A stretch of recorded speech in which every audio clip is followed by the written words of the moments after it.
Hi ಎಲ್ರಿಗೂ ನಮಸ್ಕಾರ ರೀ. Welcome back to singer Pooja vlogs. ಎಲ್ರಿಗೂ ನಾಗರ ಪಂಚಮಿ ಹಬ್ಬದ ಹಾರ್ದಿಕ ಶುಭಾಶಯಗಳು. ನಾನಿವತ್ತು ಬೆಳಗ್ಗೆ ಎಲ್ಲ ಕೆಲಸ ಮುಗಿಸಿ ನಮ್ಮಮ್ಮ ಇವತ್ತು ರಂಗೋಲಿ ಹಾಕುವ ಅಂತ ಹೇಳಿಕತ್ತಿದ್ರೆ.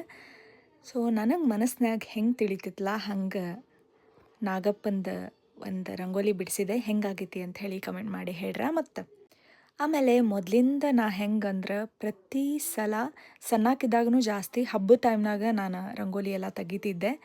ಆವಾಗ ಸ್ಕೂಲ್ನಾಗ ಮೊದಲು ಎಲ್ಲ ಪ್ರಾಕ್ಟೀಸ್ ಮಾಡ್ತಿದ್ವಿ.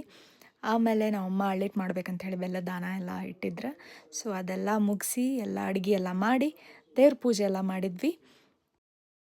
ನಾ ಸಣ್ಣಾಕಿದ್ದಾಗಿಂದ ನೋಡ್ಕೊತ ಬಂದೇನಿ. ನಮ್ಮ ಅಪ್ಪಾರ ಹೊಲದಾಗ ಮಣ್ಣು ತೊಗೊಂಡು ಬಂದು ಅದರಿಂದನೇ ಅವ್ರ ಕೈಯಾರ ಭಾಳ ಚಂದ ನಾಗಪ್ಪನ ಮೂರ್ತಿ ಮಾಡಿ ಅದಕ್ಕೆ ಹಾಲು ಎರೆದು ನಾವು ಪೂಜೆ ಮಾಡಿರ್ತೀವಿ. ನಿಮ್ಮ ಮನ್ಯಾಗ ಯಾವ್ಯಾವ ಉಂಡೆ ಮಾಡಿರಿ ಒಂಚೂರು ಕಮೆಂಟ್ ಮಾಡಿ ಹೇಳ್ರ. ಮತ್ತು ಇಲ್ಲಿಗೆ ವ್ಲಾಗ್ ಮುಗಿಸ್ತೀನಿ. ನೆಕ್ಸ್ಟ್ ವ್ಲಾಗ್ನ ಸಿಗೋಣಂತ. ಎಲ್ರಿಗೂ ಒಳ್ಳೆಯದಾಗಲಿ. ಚಲೋ ಬಾಯ್ ಬಾಯ್.